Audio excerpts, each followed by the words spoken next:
আমি এখন চলে যাচ্ছি হচ্ছে আমাদের নেক্সট স্পিকার। ও কথা বলবে হচ্ছে কানাডা নিয়ে। সে মাস্টার্স করতেছে হচ্ছে বায়োসিস্টেমস ইঞ্জিনিয়ারিং থেকে। আমার মনে হয় হচ্ছে মাস্টার্স এর স্টুডেন্টরা মাচ মোর রিলেটেড টু হচ্ছে কারেন্ট কি বলে হচ্ছে স্টুডেন্টস। স্বাধীন। সালামু আলাইকুম। প্রথমে আমি শুরু করার আগে ধন্যবাদ জ্ঞাপন করছি ডক্টর আব্বাসউদ্দিন স্যারকে। আসলে এটা মানে it was such an nice initiative যে আসলে সবার জন্য যারা হায়ার স্টাডির জন্য ফোকাস করতেছে, এখন আসবে বা নেক্সট চিন্তা করছে, সবার জন্য maybe it was much needed event. তো প্রথমে আমি শুরু করার আগে আমি ব্যাকগ্রাউন্ড দিয়ে শুরু করি। সো মানে শুরুতে বলে নিই, আমি অ্যাজ এ হোল কানাডা নিয়ে কথা বলার চেষ্টা করব, যেহেতু কানাডা নিয়ে অন্য কেউ আর বলছেন। আর হচ্ছে সাথে সাথে আমার ইউনিভার্সিটির পার্সোনাল কিছু এক্সপিরিয়েন্স আমি শেয়ার করার ট্রাই করব। তো প্রথমে আমি ব্যাকগ্রাউন্ড দিয়ে শুরু করছি, একটু ব্যাকগ্রাউন্ড কানাডাতে টেক্সটাইলের ব্যাকগ্রাউন্ডটা কেমন। তো বাট ব্যাকগ্রাউন্ডটা বেসিক্যালি আমি একটা কোশ্চেন দিয়ে শুরু করতে চেয়েছিলাম, বাট অলরেডি সেই কোশ্চেনটা আমার মনে হয় সবাই এট ফার্স্ট ফারুক ভাই, তারপরে নিগার, তারপর আব্দুর রহমান ভাই, সবাই মনে হয় যে অলরেডি ইট ওয়াজ অ্যান্সার। তো কোশ্চেনটা হচ্ছে যে সবাই দেখা যায় লাস্ট 2 or 3 ইয়ার্সে সবাই যখন আমাকে নক করে একটা কমন কোশ্চেন সবাই করে যে টেক্সটাইলে কোন সাবজেক্ট নিয়ে পড়বো। তো টেক্সটাইল রিলেটেড কোন সাবজেক্ট তো পাচ্ছি না। তো আমার মনে হয় যে এই কোশ্চেনটা অ্যান্সার অলরেডি আমরা পেয়ে গেছি। তারপরেও ইন টার্মস অফ কানাডা আমি কিছু কথা যদি অ্যাড করি, যেমন আমার লাস্ট 2 ইয়ার্সে তো আমার কিছু ফরচুনেটলি আমি ইন্ডাস্ট্রি সায়েন্টিস্টের সাথে বেশ কয়েকজনের সাথে কাজ করার সৌভাগ্য হয়েছে। এর মধ্যে একটা ইনসিডেন্ট আমি শেয়ার করি যে একজনের সাথে কাজ করতে গিয়ে মনে হয়েছে ওর টেক্সটাইলের ডেপথ অফ নলেজ ভালো দেখে আমি ওর মানে আস্ক করতে বাধ্য হয়েছিলাম যে তোমার ব্যাকগ্রাউন্ড কি, গ্রাজুয়েশন কিসে ছিল। তো ও বললো যে আমার টেক্সটাইল সায়েন্সে ডিগ্রি, আন্ডারগ্রেড। তো কোন ইউনিভার্সিটি থেকে পাশ করেছো? ইউনিভার্সিটি অফ সাসকাচুয়ান থেকে। তো আমি বললাম যে ইউনিভার্সিটি অফ সাসকাচুয়ানে তো টেক্সটাইল নাই। তো that old lady she answered that it was 15 years back. তো এইরকম সেম সিনারিওটা কানাডার বেশ কয়েকটা ইউনিভার্সিটিতে দেখা গেছে। তো আচ্ছা, আমি মাঝখানে একটু ইন্টারাপ্ট করি, আমার অডিওর ভিডিওটা কি ক্লিয়ার? আর ডক্টর আব্বাসউদ্দিন স্যার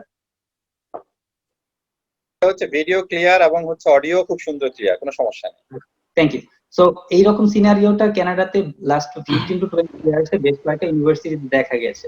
তো because of they are not the apparel manufacturer, but still however they are the special clothing. Special clothing কিরকম? যেমন তারা কানাডিয়ান আর্মির জন্য, ফায়ার ফাইটারদের জন্য যেসব প্রোটেক্টিভ ক্লথিং করতে হয়, তারা এগুলো তারা নিজেরা ম্যানুফ্যাকচার করে। সো এগুলো ম্যানুফ্যাকচার করার জন্য কিছু industry still there are some industries. So এই জন্য এখনো বেশ কয়েকটা ইউনিভার্সিটি আছে, লটস অফ কলেজ আছে টেকনিক্যাল, টেক্সটাইল, অ্যাপারেল, ফ্যাশন এগুলাকে কেন্দ্র করে।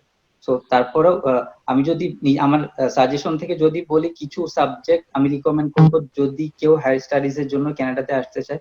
তো এই সাবজেক্টের উপর বেস করে বা এই ডিপার্টমেন্টের উপর বেস করে আমি শর্ট লিস্ট করতে পারি। তো সাবজেক্টগুলি কি কি আমি বলবো যে fibre chemistry, polymer engineering, material science, industrial engineering, IP, mechanical engineering, biosystems engineering, biomaterial science, environmental engineering, supply chain management, etc. etc. So just as a suggestion, তুমি আর আপনারা এটা নিতে পারে। সো জাস্ট ইউনিভার্সিটি আর ডিপার্টমেন্ট শর্টলিস্ট করার জন্য। তারপর আমার ইউনিভার্সিটির কথা যদি বলি, ইউনিভার্সিটি অফ ম্যানিটোবাতে যেসব টেক্সটাইলের রিলেভেন্ট সুপারভাইজাররা আছে তারা কি কি টপিক নিয়ে কাজ করছেন। তো আমি যদি অ্যাজ এ হোল সামারি করি, তারা fibre science, nano cellulose, composite manufacturing, health care textile, fibre reinforce polymer, drug delivery through hydrogel, biofuel, heat transmission, এইসব টপিক নিয়ে কাজ করতে। সো আমি বুঝতেই পারছি যে টেক্সটাইলের রিলেভেন্ট ওয়ার্ড গুলো এখানে আছে, টেক্সটাইলের রিলেভেন্ট ওয়ার্ড গুলো এখানে আছে। সো কোন কোন ইউনিভার্সিটি কানাডাতে আসলে টেক্সটাইলে এই relevant technical textile or apparel related subject গুলা অফার করতেছে। তো আমি যদি গুগলে এগুলা সার্চ করলে আমার মনে হয় ইন ডিটেল পাওয়া যাবে। তারপরেও আমি কিছু রিকমেন্ডেড ইউনিভার্সিটির নাম আমি বলে দিতে পারি। তো শুরুতে আমার ইউনিভার্সিটির নাম বলবো যে ইউনিভার্সিটি অফ ম্যানিটোবার biosystems engineering department, university of অ্যালবার্টাতে টেক্সটাইল সায়েন্স ডিপার্টমেন্ট রয়েছে, টেক্সটাইল সায়েন্স ডিপার্টমেন্টটা হিউম্যান ইকোলজি ডিপার্টমেন্টের আন্ডার। রেয়ারসন ইউনিভার্সিটিতে স্কুল অফ ফ্যাশন, তো ইউনিভার্সিটি অফ রেজাইনাতে industrial and production engineering, McMaster university industrial engineering, university of ক্যালগারিতে sustainable energy. এছাড়াও there are lots of college, বেশ কিছু কলেজে অ্যাপারেল, ফ্যাশন, মার্চেন্ডাইজিং এইসব কিছু ডিগ্রি অফার করা হয়। তো ওই কলেজগুলো আমি একটু কলেজগুলো সম্পর্কে অ্যাড করি। কলেজগুলো specialised for diploma and post graduate diploma. So post graduate, there is nothing wrong with PGD and diploma, but thing is visa processing এর সময় যখন আমাকে দেখবে যে ব্যাচেলরের পরে আমি পোস্ট গ্রাজুয়েট ডিপ্লোমা করতে যাচ্ছি, তখন the possibility of getting visa will be less. So this is the problem. So এটা আমরা মাথায় রাখতে পারি। তো নেক্সট আমি যে টপিকে যাবো যে কি কি টাইপ ডিগ্রি আছে apart from the masters and PhD. তো এরপরে application requirement, all other discussion যেগুলো নিয়ে করবো আসলে সেগুলো হচ্ছে মাস্টার্স এন্ড পিএইচডির জন্য। বাট ওইটা শুরু করার আগে আমি আসলে এম ইঞ্জিনিয়ারিং আরেকটা টার্ম নিয়ে একটু ডিসকাস করতে যাচ্ছিলাম। এম ইঞ্জিনিয়ারিং টার্মটা হচ্ছে specially popular in Canada. M ইঞ্জিনিয়ারিংটা কি? Masters in engineering. সো এইটা সম্পর্কে যদি আমি অ্যাড করি, এইটার ডিউরেশন হচ্ছে ইউজুয়ালি 12 মান্থস থেকে 18 মান্থস। সো কেউ যদি চায় within 12 months he or she can finish. So he can extend it up to 18 months or 2 years. So এটা রিকোয়ারমেন্ট হচ্ছে 30 credits কোর্স কমপ্লিট করতে হবে। It would be plus or minus based on the university whoever is studying. So আমি যদি next application requirement গুলাতে চলে যাই for masters and PhD. So application requirement কি কি, এগুলোর জন্য আগে শর্ট কিছু প্রি স্ক্রিনিং আর গুগল করে নিতে হবে। তো আমরা মাঝে মাঝে কোয়েরি করি যারা অলরেডি কিছু বাইরের ইউনিভার্সিটিতে স্টাডি করছে তাদের কাছে কোয়েরি করি, ভাই এই ইউনিভার্সিটি টিউশন ফি কত, ওই ইউনিভার্সিটির কোন ডিপার্টমেন্টে ফ্যাকাল্টি পাওয়া যাবে। এইসব জিনিসগুলো আমরা ইজিলি গুগল করে নিতে পারি যে tuition fee of X university Y department, faculty list of X university Y department, like this sort of thing. আমাদের এগুলো গুগল করে প্রি স্ক্রিনিং করে এই জিনিসগুলো আগে ক্লিয়ার করে নিতে হবে। দেন অ্যাডমিশনের রিকোয়ারমেন্ট গুলো যদি আমরা আলোচনা করি, দেন আমাদের কানাডাতে মোস্ট অফ দ্য ইউনিভার্সিটিতে আইএলটিএস দরকার হয়। আইএলটিএস এর রিকোয়ারমেন্ট হচ্ছে 6.5 থেকে 7। তো 6.5 আমার মনে হয় যে 80% ইউনিভার্সিটি 6.5 হলে কভার হবে। So বাকি 20% university they can extend it up to 7. So no less than 6 in each band. Next হচ্ছে জিআরই। অনেকেরই কোশ্চেন থাকে জিআরই লাগবে কি লাগবে না। তো কানাডাতে ফর ইঞ্জিনিয়ারিং আমি বলবো যে 95% ইউনিভার্সিটিতে জিআরই দরকার হয় না ফর ইঞ্জিনিয়ারিং। এমবিএ করার জন্য জিআরই জিম্যাট দরকার হতে পারে, বাট ইঞ্জিনিয়ারিং করার জন্য কানাডাতে 95% ইউনিভার্সিটিতে জিআরই দরকার হবে না। তো নেক্সট হচ্ছে একটা এসওপি লাগবে।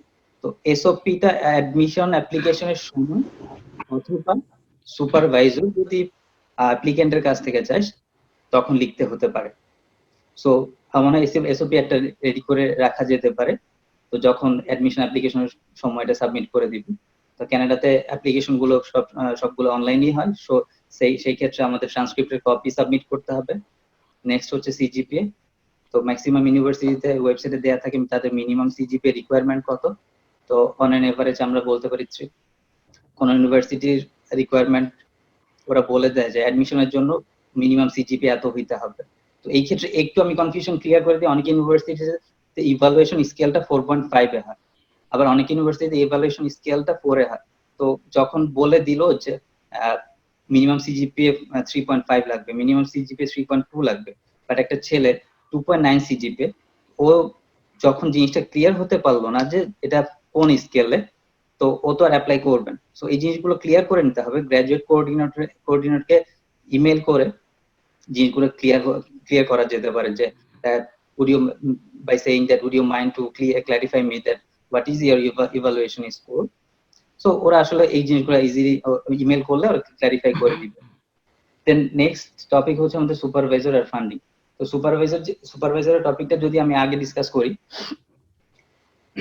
তো কানাডাতে সুপারভাইজারের ডমিনেন্স ফর অ্যাডমিশন অ্যাপ্লিকেশন আমি বলবো যে is very high compare to USA or other countries.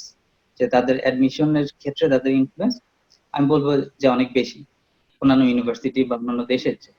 তো সুপারভাইজারকে কিভাবে অ্যাপ্রোচ করা যেতে পারে?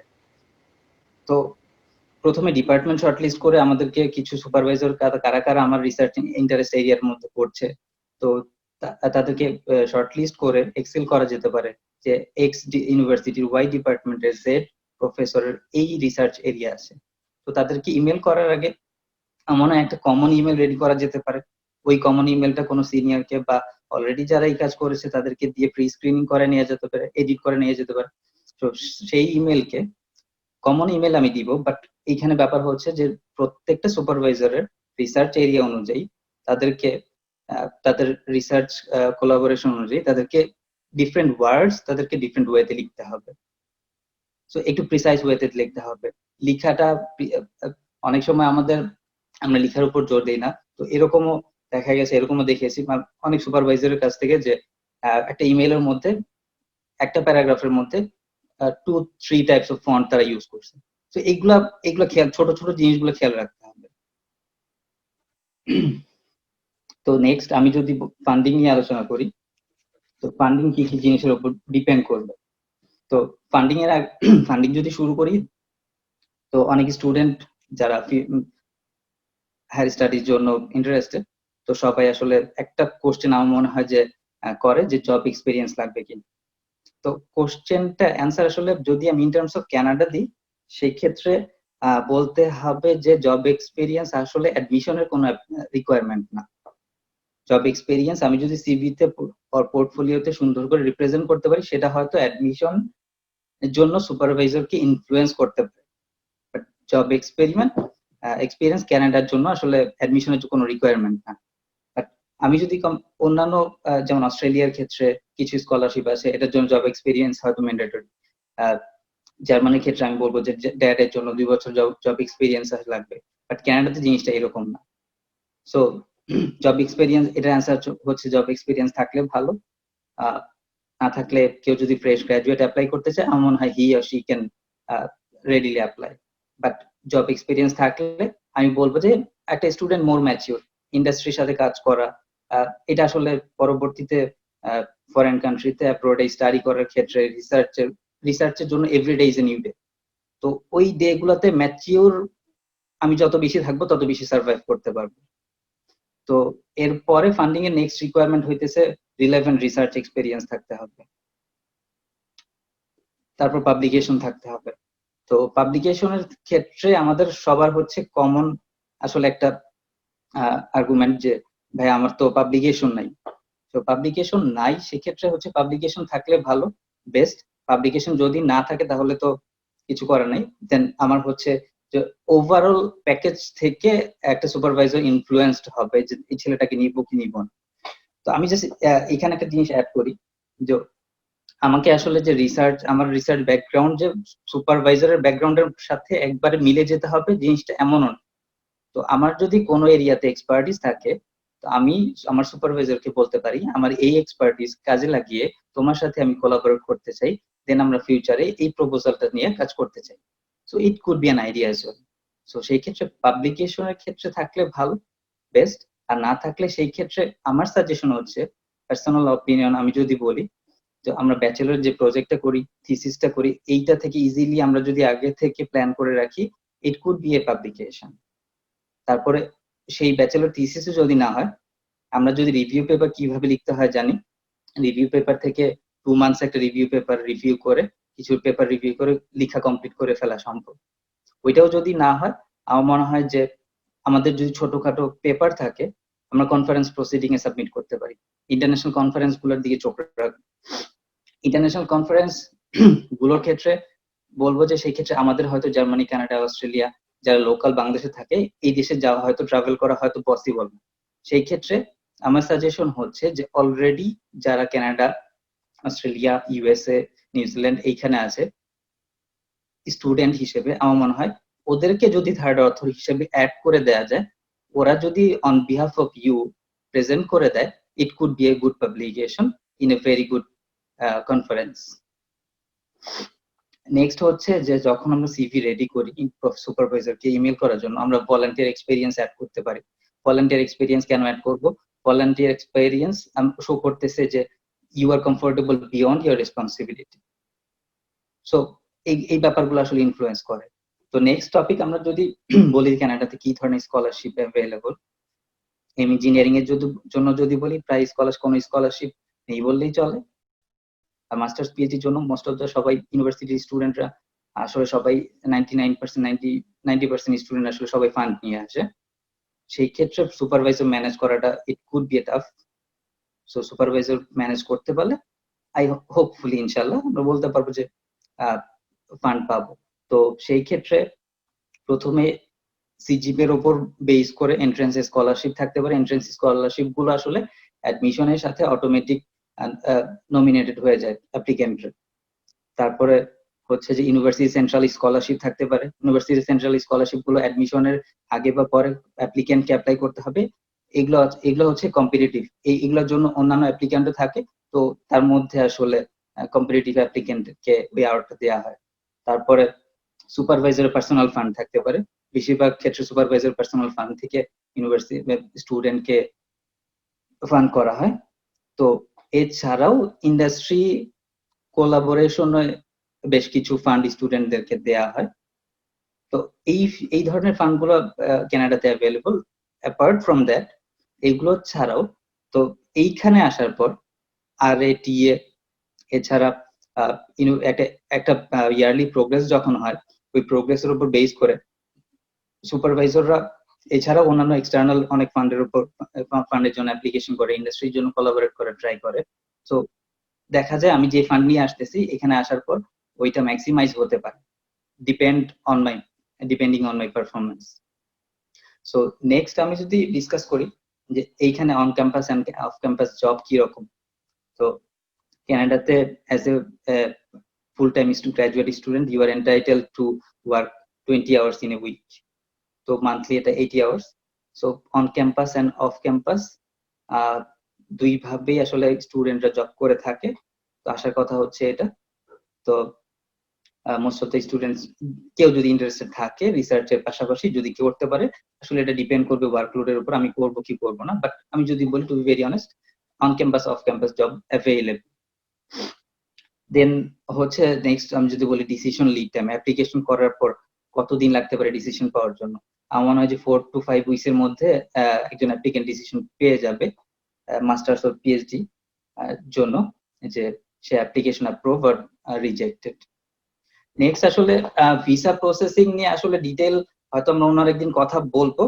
বাট কিছু জিনিস আমি অ্যাড করে দিই। কানাডাতে ভিসা প্রসেসিং এর জন্য অ্যাডমিশন আর ভিসা প্রসেসিং আমার মনে হয় দুইটা ডিফারেন্ট থিং। অ্যাডমিশন পাওয়ার পরেও স্কলার ফুল ফান্ড পাওয়ার পরেও কারো ভিসা রিজেক্ট হতে পারে। সেই ক্ষেত্রে আসলে আমরা একটু ভিসা অংশটা আসলে একটু অন্যদিকে নিয়ে যাই না, আমরা আসলে অ্যাডমিশনটা নিয়েই থাকি আর কি। ভিসা তো হচ্ছে মাচ মোর হচ্ছে ডিফারেন্ট প্রসিডিওর রাদার দ্যান হচ্ছে আমরা আরেকদিন ডিসকাস করব। তো নেক্সট হচ্ছে যে গ্র্যাজুয়েট লাইফের পরে আমি জাস্ট একটু অ্যাড করতেছি ওয়ার্ক পারমিটের উপর। তো এইখানে আমাদের গ্র্যাজুয়েশন শেষ করার পর আসলে যে আমাদের পোস্ট গ্রাজুয়েট ওয়ার্ক পারমিটে অ্যাপ্লিকেশন করতে হয়। তো এইখানে আমি জাস্ট এর আগে আরেকটা টপিক ডিসকাস করেছিলাম এম ইঞ্জিনিয়ারিং মাস্টার্স আর পিএইচডি। সো এম ইঞ্জিনিয়ারিং আর মাস্টার্স পিএইচডি এর মধ্যে ওয়ার্ক পারমিটের ভ্যালিডেশনের মধ্যে কোনো পার্থক্য আছে কিনা। ইউজুয়ালি রুলসে আমরা যদি সিএসসি এর ওয়েবসাইট ডিটেল চেক করি, রুলসে লেখা আছে যে কোনো কোর্সের ডিউরেশন যদি 12 মান্থস অর মোর হয় তাহলে ওই কোর্স থেকে গ্রাজুয়েট হওয়ার পরে আমাকে যদি পোস্ট গ্রাজুয়েট ওয়ার্ক পারমিটের জন্য অ্যাপ্লিকেশন করি দেন আমাকে 3 বছরের জন্য ওয়ার্ক পারমিট দেওয়া হবে। বাট এই কোর্স ডিউরেশন যদি 18 মান্থস লেস দেন 18 মান্থ হয় তাহলে আমাকে 1 বছরের জন্য ওয়ার্ক পারমিট দেওয়া হবে। বাট ইন প্র্যাকটিস আমি এম ইঞ্জিনিয়ারিং 1 বছরের কোর্স করেও 3 বছরের ভিসা পেতে দেখেছি। সো এটা বলা যেতে পারে যে ভিসা অফিসারের উপরে এই জিনিসগুলো আসলে ডিপেন্ড করে। ইট could B your lakh as well. So next আমি পার্মানেন্ট রেসিডেন্সি নিয়ে যদি 1 থেকে 2 মিনিট অ্যাড করি, যে গ্রাজুয়েশন করার পরে আমি পার্মানেন্ট রেসিডেন্সির জন্য অনেকেই বলে যে কিভাবে অ্যাপ্লিকেশন করব। পার্মানেন্ট রেসিডেন্সি এখানে দুইটাই স্ট্রিম আছে, একটা হচ্ছে প্রভিনশিয়াল, একটা হচ্ছে ফেডারেল। তো প্রভিনশিয়ালটা হচ্ছে যে পাস করার পরে 6 মাস যে কোনো জব করলেই প্রভিনশিয়ালের জন্য আমি নমিনেটেড। বাট প্রভিনশিয়ালের প্রবলেম হচ্ছে আমার 3 ইয়ার্স ওই স্পেসিফিক প্রভিন্সেই থাকতে হবে। ফেডারেলটা হচ্ছে পাস করার পর 1 ইয়ার আমাকে সাবজেক্ট রিলেটেড জব পেতে হবে, দেন আমি ফেডারেলে অ্যাপ্লাই করতে পারবো। সাথে আমার আইএলটিএস এছাড়া অন্যান্য রিকোয়ারমেন্ট দরকার হবে। ফেডারেলের সুবিধা হচ্ছে আমি যে কোনো প্রভিন্সে যখন খুশি আমি মুভ করতে পারবো, যেখানে খুশি স্টে করতে পারবো। তো লাস্ট লাইন আমি বটম লাইন যদি অ্যাড করি জব প্রসপেক্ট কেমন কানাডাতে, সো আগে যেহেতু ফার্স্টে আমি অ্যাড করে আসছি apparel manufacturing industry is comparatively less, আমি যদি বলি যে আমাদের এশিয়ান কান্ট্রিগুলোর তুলনায়, সেই ক্ষেত্রে বাট স্টিল এইখানে আসলে রিটেল ব্র্যান্ড আছে, তারপর র মেটেরিয়াল ম্যানুফ্যাকচারার আছে। তো এই রিটেল ব্র্যান্ড গুলোতে product developer, designer, assistant buyer, QA, এইসব পোস্ট গুলোতে অনেকেই কাজ করছে। সো এইসব পোস্ট গুলোতে গ্রাজুয়েশন করার পর জব পাওয়া যেতে পারে। এছাড়া অনেক র মেটেরিয়াল ম্যানুফ্যাকচারিং কোম্পানিতে প্রোডাকশনে জব পাওয়া যেতে পারে, র মেটেরিয়াল মার্কেটিং এ জব পাওয়া যেতে পারে। বাট আমি বলবো যে ইট কুড বি কম্পিটিটিভ। এখানে লোকাল ক্যানাডিয়ানদের সাথে কম্পিট করতে হবে, ইন্টারন্যাশনাল ইমিগ্রেন্ট এন্ড স্টুডেন্টদের সাথে কম্পিট করতে হবে। সো বলা যায় এটা কম্পিটিটিভ। বাট আসার কথা হচ্ছে আমি নিজে যতজনকে পাশ করে বের হয়ে যেতে দেখেছি এই পর্যন্ত সবাই আসলে জব পেয়েছে। তো নেক্সট আসলে জব প্রসপেক্টে আরেকটা জিনিস অ্যাড করবো যে আমি আসলে ডাইভার্সিফাই করতে পারি। তো এইখানে কানাডা পড়া অবস্থায় আমার জব প্রসপেক্টটাকে, তো আমি বেসিক পিওর টেক্সটাইল নিয়ে পড়ে এসেছি। তো মাস্টার্সে যখন আমি আমার রিসার্চ টপিক হচ্ছে কম্পোজিট ম্যাটেরিয়ালস নিয়ে কাজ করছি, আমি হেলথ কেয়ার টেক্সটাইল নিয়ে কাজ করছি। তো এইসব এক্সপার্টিস যখন হবে আমাদের গ্রাজুয়েট লাইফে, তখন ওই এক্সপার্টিস গুলো আমরা হাইলাইট করে ডিফারেন্ট এরিয়াতে আমরা মুভ করতে পারি। কম্পোজিট কোম্পানিতে, স্ট্রাকচারাল অ্যারোস্পেস কোম্পানিতে জব পাওয়া যেতে পারে। এছাড়া বিভিন্ন ব্র্যান্ড গুলোতে যারা anti microbial, health care textile নিয়ে কাজ করে, এইসব এক্সপার্টিসদেরকে আলাদা করে হায়ার করে নেওয়া হয় টেকনিক্যাল ইস্যু সলভ করার জন্য। সিমিলারলি আমরা বলতে পারি ইভেন আইবিএম, গুগল, আমরা জানি অলরেডি সব ধরনের সেক্টরে টেক্সটাইল ইঞ্জিনিয়াররা রিক্রুট করতেছে। So there are potentials, so you need to focus on the diversification. So আমাকে মাস্টার্স গ্রাজুয়েট লাইফে আমাকে ফোকাস করতে হবে আমার ক্যারিয়ারটা আমি কোন দিকে নিয়ে যেতে চাই। সো এই তো। সো আমার মনে হয় আমি আসলে ওভারঅল সবকিছু হাইলাইট করার চেষ্টা করেছি। তারপর কারো কোনো কোশ্চেন থাকলে আমি আসলে পরে অথবা ইনবক্সে কেউ পার্সোনালি আস্ক করতে পারি। থ্যাংক ইউ স্বাধীন, ওভারঅল একটা কানাডা নিয়ে পিকচার দেওয়ার জন্য, হুইচ ইজ ভেরি গুড। এবং আমি তোমারটাও প্লাস অন্যান্যগুলো থেকে যেটা দেখে মানে শুনে বুঝতে পারলাম সেটা হচ্ছে যে ট্রেডিশনালি আমাদের ফ্যাব্রিক, ওয়েট প্রসেস বা হচ্ছে ইয়ার্ন, এগুলো আসলে এইভাবে আসলে হায়ার স্টাডিজে বিভিন্ন দেশে নাই। ঠিক আছে, ওদের মাচ মোর ডাইভার্সিফাইড। সো ওইভাবে চিন্তা করলে হবে না। আরেকটা যেটা সুবিধা হচ্ছে যে কোনো সাবজেক্টেই টেক্সটাইল ইঞ্জিনিয়ারিং ডিগ্রিটা শেষ করলো তার যে কোনো ক্ষেত্রেই আসলে হচ্ছে হায়ার স্টাডিজ করার অপশন আছে।